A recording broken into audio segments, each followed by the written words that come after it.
Starting with chapter number 1, sexual reproduction in flowering plants. देखो, सबसे पहले तो ये दिमाग से निकाल दो कि फूल सिर्फ सजावट के लिए होते हैं।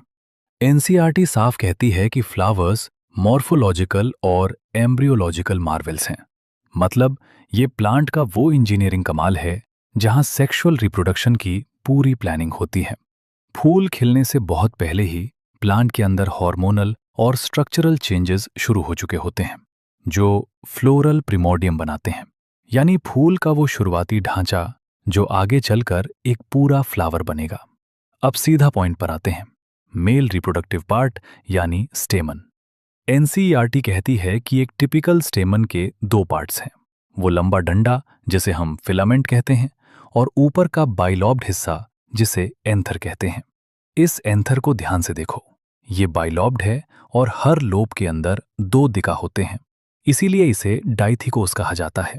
अगर आप इसका क्रॉस सेक्शन देखोगे तो ये एक फोर साइडेड यानी टेट्रागोनल स्ट्रक्चर दिखेगा, जिसके चारों कॉर्नर्स पर चार माइक्रोस्पोरेंजिया बैठे होते हैं। यही माइक्रोस्पोरेंजिया आगे चलकर पोलन सेक्स में डेवलप होते हैं, जो ऊपर से नीचे तक पोलन ग्रेन्स से भरे रहते हैं। अब अगर हम माइक्रोस्पोरेंजियम की वॉल्स को देखें तो वहां चार लेयर्स मिलेंगी, एपिडर्मिस, एंडोथेशियम, मिडिल लेयर्स और टैपेटम। बाहर की तीनों लेयर्स ईईएम का सिंपल काम है प्रोटेक्शन देना, और जब एंथर पक जाए तो उसे फाड़ना यानी डेहिसेंस करना, ताकि पोलन ग्रेन्स बाहर निकल सकें। लेकिन ये जो सबसे अंदर वाली लेयर है ना, टैपेटम, ये सबसे स्पेशल है। इसके सेल्स का साइटोप्लाज्म एकदम डेंस होता है और इनमें एक से ज्यादा न्यूक्लियस होते हैं, क्योंकि इसका काम है डेवलपिंग पोलन ग्रेन्स को नरिश करना, उन्हें पालना पोसना। जब एंथर एकदम नया या यंग होता है तो उसके बीच में एकदम टाइट सेल्स का ग्रुप होता है जिसे हम स्पोरोजेनस टिश्यू कहते हैं। अब ध्यान से सुनना, इस टिश्यू का हर एक सेल एक potential pollen mother cell PMC है। जब इन सेल्स में मियोसिस होता है तो बनते हैं चार माइक्रोस्पोर्स का क्लस्टर, जिसे हम माइक्रोस्पोर टेट्रेड कहते हैं। पीएमसी से मियोसिस के जरिए माइक्रोस्पोर्स बनने के इसी प्रोसेस को एनसीईआरटी कहती है, माइक्रोस्पोरोजेनेसिस। जैसे ही एंथर मैच्योर होता है और सूखने लगता है यानी डिहाइड्रेट होता है, ये माइक्रोस्पोर्स एक दूसरे से अलग हो जाते हैं और डेवलप होते हैं पोलन ग्रेन्स में। एक एक एंथर के अंदर ऐसे हजारों पोलन ग्रेन्स बनते हैं और ये पोलन ग्रेन्स ही मेल गैमेटोफाइट्स बनते हैं। कभी फूल को टच करके देखना, वो जो पीला पाउडर आपकी उंगलियों पे लगता है ना, वही ये माइक्रो मार्वल्स हैं। अब बात करते हैं पोलन ग्रेन की।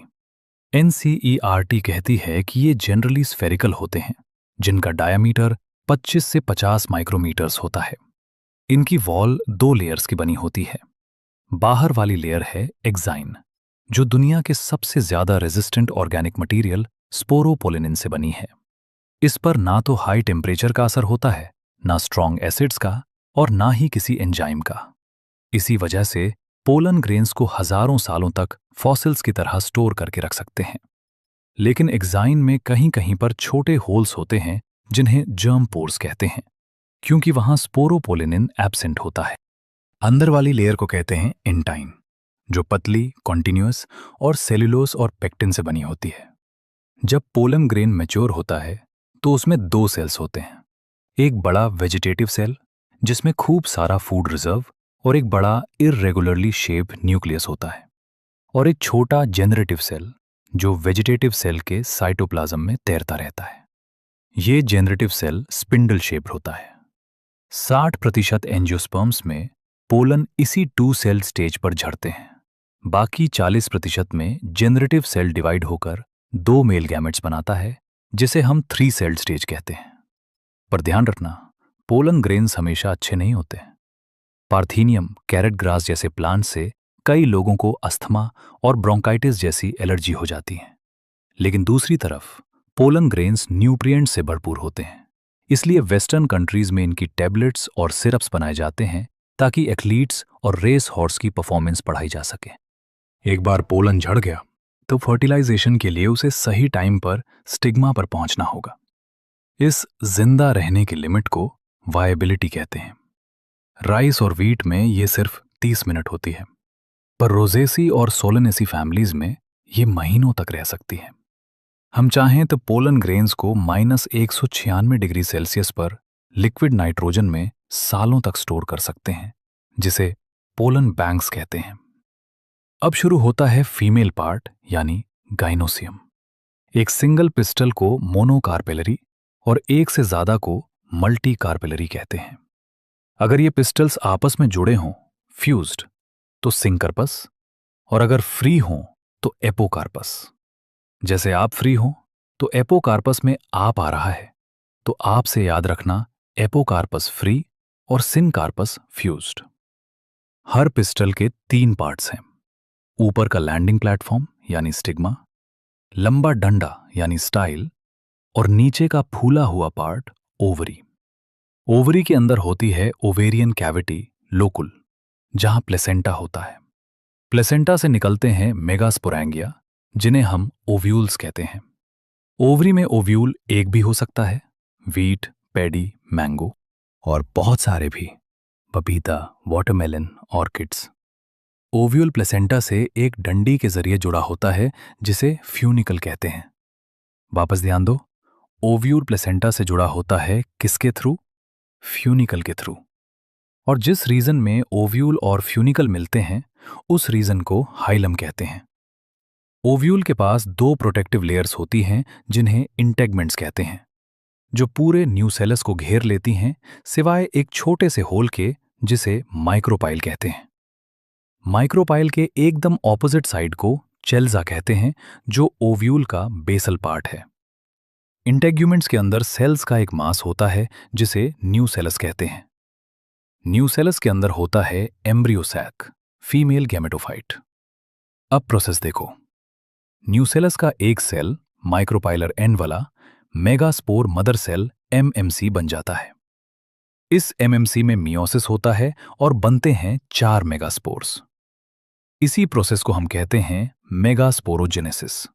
याद करो, मेल्स में हो रहा था माइक्रोस्पोरोजेनेसिस और फीमेल्स में हो रहा मेगास्पोरोजेनेसिस। इसे ऐसे याद रखो, मेगा से याद रखो मेघा, किसी लड़की का नाम है। मेगास्पोरोजेनेसिस फीमेल पार्ट में होगी, पर फीमेल पार्ट में जो 4 मेगास्पोर्स बने, इनमें चारों में से सिर्फ एक मेगास्पोर फंक्शनल रहता है और बाकी 3 डीजेनरेट हो जाते हैं।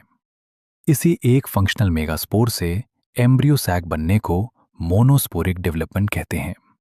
इसका न्यूक्लियस 3 बार माइटोटिक डिवीजन करता है, जिससे 8 न्यूक्लिएट स्टेज बनती है। इसके बाद सेल वॉल्स बनती हैं और बनता है 7 सेल्ड 8 न्यूक्लिएट एम्ब्रियो सैक। इसमें माइक्रोपाइलर एंड पर एग ऑपरेटस होता है। सिनर्जिड्स में फिलीफॉर्म ऑपरेटस होता है, जो पोलन ट्यूब को गाइड करता है। चलाजल एंड पर 3 एंटीपोड्स होते हैं और बीच में एक बड़ी सेंट्रल सेल, जिसमें 2 पोलर न्यूक्ली होते हैं। देखो, अभी ज्यादा कुछ समझ आया नहीं होगा, इसे और अच्छे से समझते हैं इस डायग्राम के थ्रू। सबसे पहले यहां देखो, 4 मेगास्पोर बने। इन 4 में से ये 3 नॉन फंक्शनल हैं, जो डीजेनरेट हो जाएंगे, और ये एक फंक्शनल है, जो एम्ब्रियो सैक बनाएगा। इसमें 3 बार माइटोटिक डिवीजन होगा। एक बार बनेगा 2 न्यूक्लिएट एम्ब्रियो सैक, फिर वापस डिवीजन होगा और बनेगा 4 न्यूक्लिएट। फिर ये डिवाइड करेगा और बनेगा 8 न्यूक्लिएट स्टेज। तो 3 बार माइटोटिक डिवीजन हो गया ना। अब जब सेल वॉल्स बन जाएंगी, तो देखो, इसमें चालाजल एंड पे 3 एंटीपोडल्स हैं, माइक्रोपाइलर एंड पे एक एग सेल है, 2 सिनर्जीड्स उसी के अंदर हैं, फिलीफॉर्म एपरेटस, और बीच में ये बड़ी सी सेंट्रल सेल के अंदर हैं 2 पोलर न्यूक्लियाई। तो ये बन गया पूरा 7 सेल्ड 8 न्यूक्लिएट एम्ब्रियो सैक। अब जब मेल और फीमेल गैमेट्स बन गए, तो उन्हें मिलाना पड़ेगा, और इस प्रोसेस को कहते हैं पॉलिनेशन। इसके 3 टाइप्स हैं। ऑटोगैमी, यानी सेम फ्लावर में पोलन ट्रांसफर होना। कुछ प्लांट्स जैसे वियोला, ऑक्सिलिस, कमेलिना 2 तरह के फूल बनाते हैं, चेस्मोगैमस खुले हुए और क्लिस्ट्रोगैमस जो कभी नहीं खुलते। क्लिस्ट्रोगैमस फूलों में हमेशा सीड सेट बनता है बिना किसी पॉलिनेटर के। गेटोनोगैमी, एक ही प्लांट के दो अलग फूलों के बीच पोलन ट्रांसफर। ये फंक्शनली क्रॉस पॉलिनेशन है पर जेनेटिकली ऑटोगैमी। जेनोगैमी, दो अलग अलग प्लांट्स के फूलों के बीच पोलन ट्रांसफर। यही वो टाइप है जो जेनेटिकली डिफरेंट पोलन ग्रेन्स लाता है। पॉलिनेशन के लिए दो तरह के एजेंट्स होते हैं, एबायोटिक विंड वाटर और बायोटिक एनिमल। एनसीईआरटी साफ कहती है कि majority plants biotic agents use करते हैं। एबायोटिक में विंड सबसे कॉमन है। विंड पॉलिनेटेड फूलों की पहचान है, इनके पोलन ग्रेन्स लाइट और नॉन स्टिकी होते हैं ताकि हवा में उड़ सकें। इनके स्टेमेंस वेल एक्सपोज्ड होते हैं और स्टिग्मा अक्सर फेदरी होता है ताकि उड़ते हुए पोलन को ट्रैप कर सकें। इनमें अक्सर सिंगल ओव्यूल होता है और बहुत सारे फूल एक इन्फ्लोरेसेंस में पैक्ड होते हैं, जैसे आपने कॉर्न कॉब में देखा होगा। वो जो टैसल बाहर निकलते हैं वो असल में स्टिग्मा और स्टाइल ही हैं। ग्रासेस में ये पॉलिनेशन बहुत कॉमन है। वाटर पॉलिनेशन की बात करें तो ये काफी रेयर है, सिर्फ 30 जेनेरा तक लिमिटेड है, मोस्टली मोनोकॉट्स में। वैलिसनेरिया और हाइड्रिला, ये दोनों फ्रेश वाटर में रहते हैं। वैलिसनेरिया का केस तो बहुत इंटरेस्टिंग है। इसमें फीमेल फ्लावर एक लंबी डंडी यानी स्टॉक के सहारे पानी की सरफेस पर आ जाता है। मेल फ्लावर्स पानी की सरफेस पर पोलन ग्रेन्स रिलीज कर देते हैं जो बहकर फीमेल फ्लावर तक पहुंचते हैं। ज़ोस्टेरा यानी सी ग्रास, ये मरीन वाटर यानी खारे पानी में रहता है। इसमें पॉलिनेशन पानी के अंदर सबमर्ड होता है। इसके पोलन ग्रेन्स लंबे और रिबन जैसे होते हैं जो पानी के अंदर ही तैरते हुए फीमेल फ्लावर तक पहुंचते हैं। पर याद रखना, सारे एक्वाटिक प्लांट्स पानी यूज नहीं करते। वाटर हाइसिंथ और वाटर लिली जैसे प्लांट्स में फूल पानी के ऊपर आ जाते हैं और इंसेक्ट्स या विंड से पॉलिनेट होते हैं। तो इसे याद रखना, वाटर हाइसिंथ और वाटर लिली पानी में तो रहते हैं बट पॉलिनेशन विंड या इंसेक्ट्स के थ्रू करते हैं। एक बार वापस रिवाइज करते हैं। वैलिसनेरिया में फीमेल फ्लावर सरफेस पर आता है और पोलन करेंट्स के साथ वहां तक पहुंचते हैं। सी ग्रासेस में पोलन ग्रेन्स लॉन्ग और रिबन लाइक होते हैं और उन पर एक म्यूसिलेजिनस कवरिंग होती है जो उन्हें गीला होने से बचाती है। लास्ट में याद रखना, विंड और वाटर दोनों के फूल कलरफुल नहीं होते और नेक्टर भी नहीं बनाते क्योंकि उन्हें किसी को अट्रैक्ट नहीं करना। अब आते हैं बायोटिक एजेंट्स पर। बीज, बटरफ्लाइज, बीटल्स, बर्ड्स, सनबर्ड्स और हमिंगबर्ड्स और बैट्स, ये सब पॉलिनेटर्स हैं। लेकिन बीज डोमिनेंट बायोटिक पॉलिनेटिंग एजेंट्स हैं। यहां तक कि लेमर्ड्स, प्राइमेट्स और रेप्टाइल्स, लिजर्ड्स भी पॉलिनेशन करते हैं। इंसेक्ट पॉलिनेटेड फ्लावर्स अक्सर बड़े, कलरफुल, फ्रेग्रेंट और रिच इन नेक्टर होते हैं। अगर फूल छोटे हैं तो वो गुच्छे इन्फ्लोरेंस में होते हैं ताकि नजर आ सकें। फ्लाइज और बीटल्स को अट्रैक्ट करने के लिए फूल फाउल ऑर्डर्स निकालते हैं। इन फूलों में नेक्टर और पोलन ग्रेन्स ही असली फ्लोरल रिवॉर्ड्स हैं। कुछ केसेस में रिवॉर्ड अलग होता है, जैसे safe place to lay eggs. इसका एग्जाम्पल है दुनिया का सबसे ऊंचा फूल एमोर्फोफेलस, 6 फीट हाइट। ऐसा ही एक गहरा रिश्ता मॉथ और युक्का प्लांट के बीच है। मॉथ अपने अंडे ओवरी के लॉक्यूर में रखता है और बदले में पॉलिनेशन करता है। जब सीड्स डेवलप होते हैं तभी मॉथ के लार्वा बाहर आते हैं। अगर कोई विजिटर सिर्फ नेक्टर कंज्यूम या कलेक्ट करे और पॉलिनेशन ना करे तो उन्हें NCERT पॉलिन/नेक्टर रॉबर्स कहती है। आउटब्रीडिंग डिवाइसेस, ज्यादातर फ्लावरिंग प्लांट्स हर्माफ्रोडाइट यानी बाइसेक्सुअल होते हैं। अगर बार बार सेल्फ पॉलिनेशन हो तो इनब्रीडिंग डिप्रेशन हो जाता है यानी क्वालिटी गिर जाती है। इससे बचने के लिए प्लांट्स ने कुछ ट्रिक्स निकाली हैं।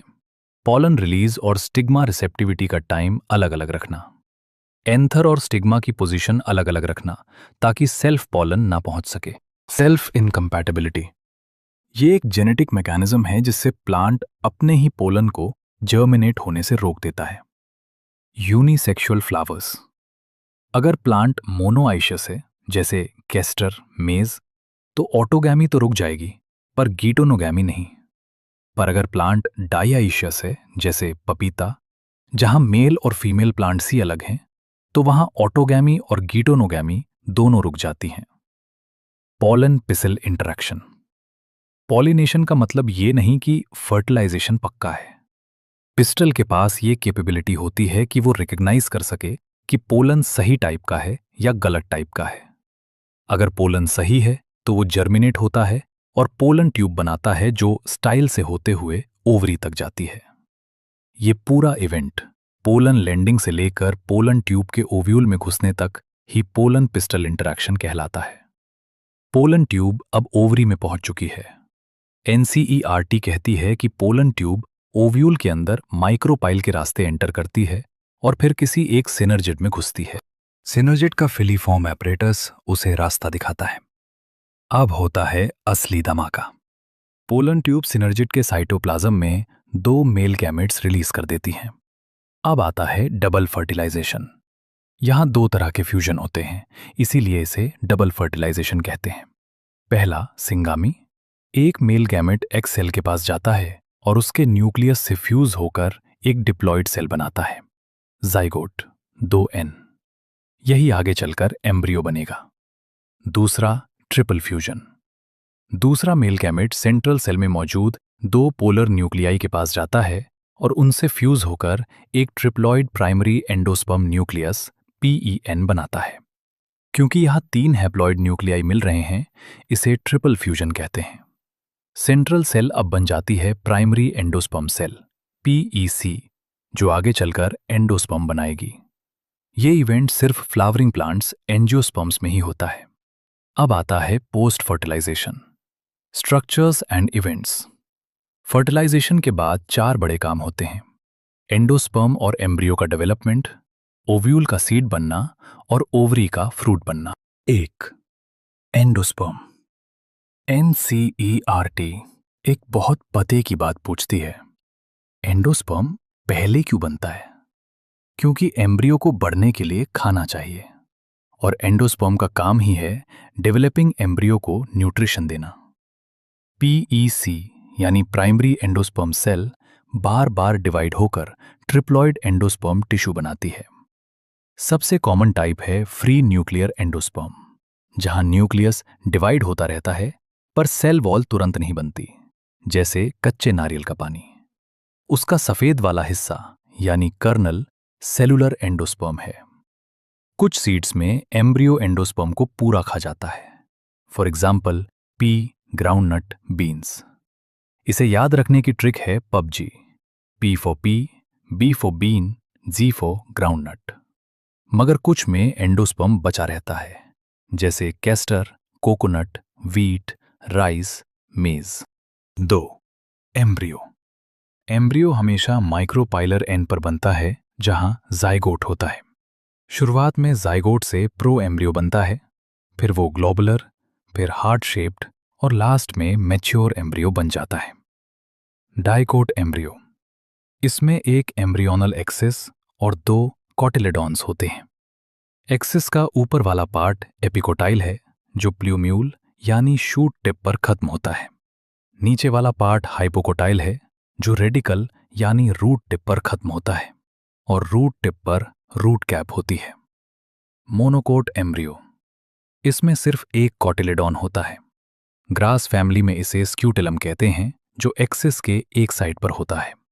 इसमें प्ल्यूम्यूल एक कवर में बंद होता है, जिसे कॉलियोप्टाइल कहते हैं, और रेडिकल एक दूसरे कवर में, जिसे कोलोराइजा कहते हैं। 3. सीड। अब आते हैं सेक्सुअल रिप्रोडक्शन के फाइनल प्रोडक्ट पर, यानी सीड। सीड असल में एक फर्टिलाइज्ड ओव्यूल है, जो फ्रूट के अंदर बनता है। एक टिपिकल सीड में सीड कोट, कॉटिलेडॉन्स और एक एम्ब्रियो एक्सिस होता है। Non albuminous, non endospermic. इनमें रेजिड्यूअल एंडोस्पर्म नहीं बचता, क्योंकि एम्ब्रियो इसे डेवलपमेंट के वक्त पूरा खा जाता है, जैसे पी, ग्राउंडनट। Albuminous, endospermic. इनमें एंडोस्पर्म का कुछ हिस्सा बचा रहता है, जैसे वीट, मेज, barley, castor. Special case perisperm. कुछ सीड्स जैसे ब्लैक पेपर और बीट में न्यूसेलस का बचा हुआ हिस्सा भी रह जाता है, जिसे हम पेरिस्पर्म कहते हैं। सीड की आउटर लेयर सीड कोट होती है, जो इंटीग्यूमेंट से बनती है। इसमें एक छोटा सा होल होता है जिसे माइक्रोपाइल कहते हैं, जहां से ऑक्सीजन और पानी सीड के अंदर जाते हैं। जैसे जैसे सीड मैच्योर होता है, उसका वाटर कंटेंट कम हो जाता है और एम्ब्रियो एक सुस्त हालत में चला जाता है, जिसे डॉर्मेंसी कहते हैं। 4. फ्रूट। जैसे ओव्यूल सीड बनता है, वैसे ही ओवरी फ्रूट में बदल जाती है। फ्रूट की दीवार को पेरिकार्ड कहते हैं। ट्रू फ्रूट्स, जो सिर्फ ओवरी से बनते हैं। फॉल्स फ्रूट्स, जहां ओवरी के साथ साथ थैलेमस भी फ्रूट बनाने में हेल्प करता है, जैसे एप्पल, स्ट्रॉबेरी, काश्यू। पार्टिनेकार्पिक फ्रूट्स, जो बिना फर्टिलाइजेशन के बनते हैं, जैसे बनाना। इन्हें ग्रोथ हार्मोन से इंड्यूस भी किया जा सकता है और ये सीडलेस होते हैं। Seed viability.